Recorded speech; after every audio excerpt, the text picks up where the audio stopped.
Hello guys, mapagpalang araw. Ngayon ay April 8, 2024.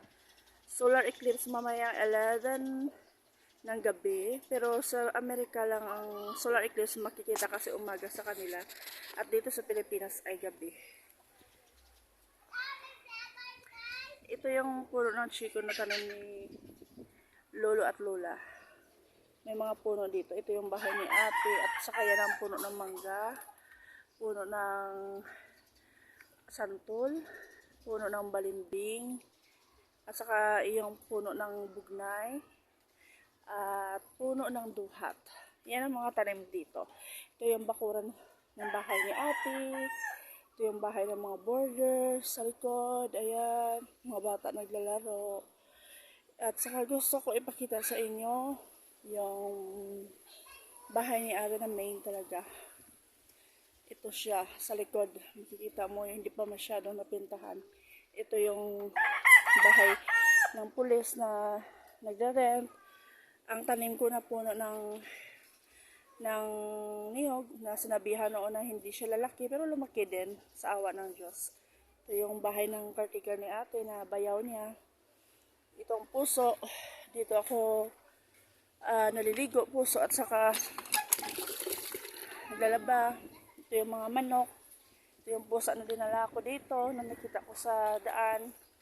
Ito si Princess.com at saka yung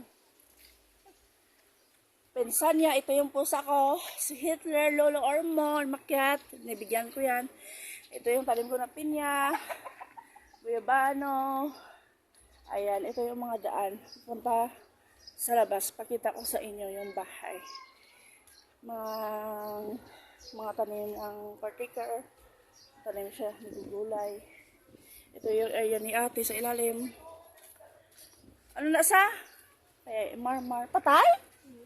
Bakit? Marmar. Ito yung caretaker.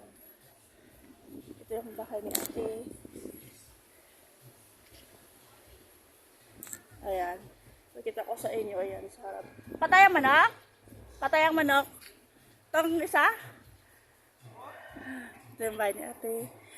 Saka yung mga sasakyan sa labas. Sasakyan ni Carlo.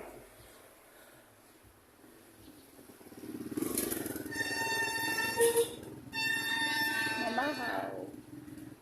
Ayan. Traffic. Okay lang sa traffic. Pusang itim. Ayan ang bahay. Ito yung way papuntang Pepsi.